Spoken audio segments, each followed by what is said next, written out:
Have you heard about the AI demon? I have. The story, for those who haven't heard it before, is an AI engineer or artist was experimenting and plugged in and said, give me a picture of Marlon Brando. And a picture of Brando pops up. And this person was trying to explore the breadth of the map that AI is processing. So I said, okay, show me the opposite of this. And it shows a landscape or something. Say, okay, show me the opposite of that. So you think, okay, maybe that shows you Brando again, right? The opposite of the opposite. But it doesn't. It shows this woman, this withered old hag that this artist calls Loab.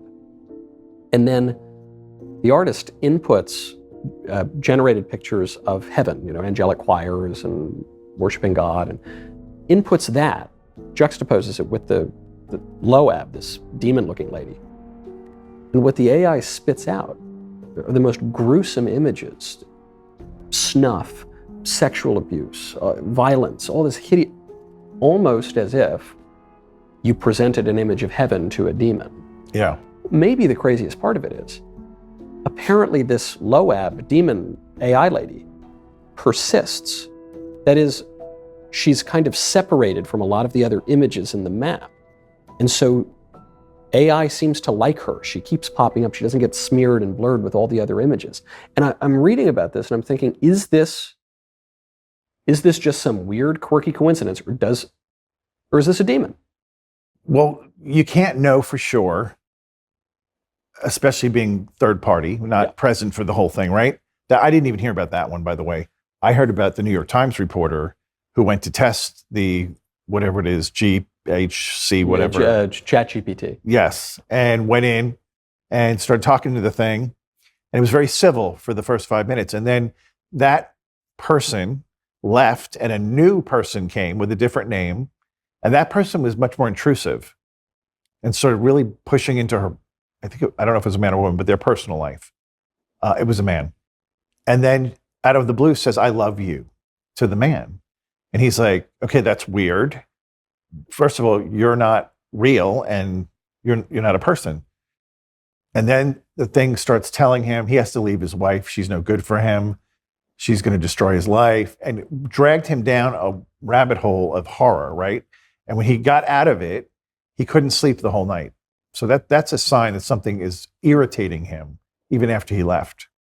So that would have more telltale kind of signs by what happened after he left, and not being able to sleep is one of them.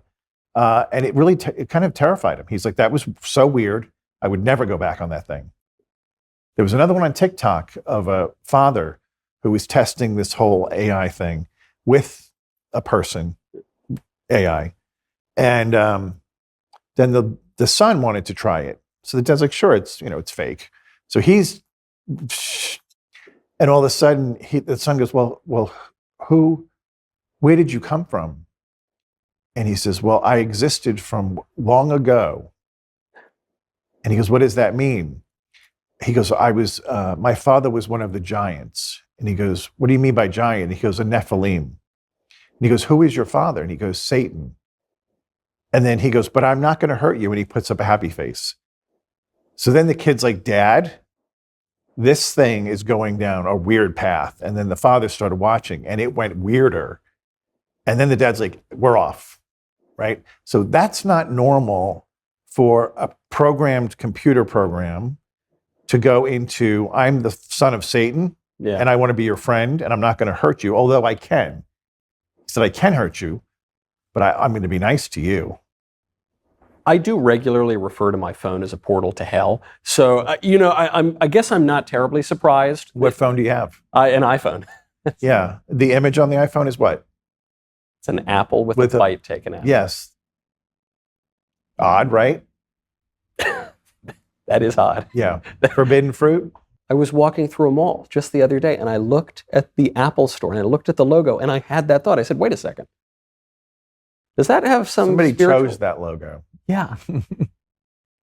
It's subtle because you don't think of it right away. But then when you start to see all the evil that can be perpetrated through the phone and the apps and the social media, all of it, we live in the most difficult time to be virtuous. So 100 years ago, even, they didn't have to contend with any of this stuff. None of it.